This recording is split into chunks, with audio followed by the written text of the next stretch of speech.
Okay, it says separate and redraw triangle BDG and triangle AEF and identify any common angles or sides. I'm going to do a little cheat on my cutting tools here, and I'm going to say I can trim this out, BDG, and I'm going to take it over here and just use my eraser tool to take away stuff that I don't want. I don't want that. I don't actually want C either, or this, or this, that extra edge, or that extra edge, or this.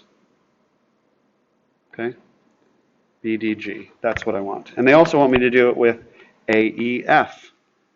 So I'm going to do it with AEF right here, trimming this out.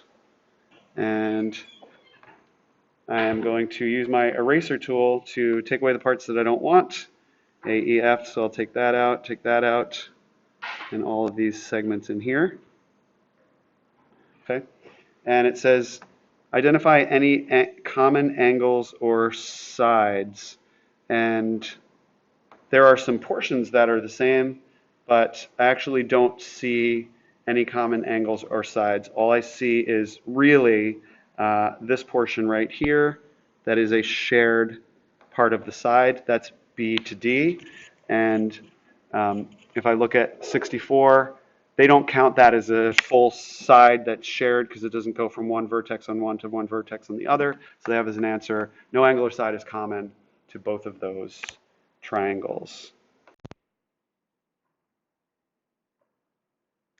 Oh, and one extra thing that I want to mention here is they're asking for any common angles or sides. And if we had common angles or sides, we should have shared endpoints or vertices. So like some side would have a common name. And if you look here, we've got AF, FE, and EA.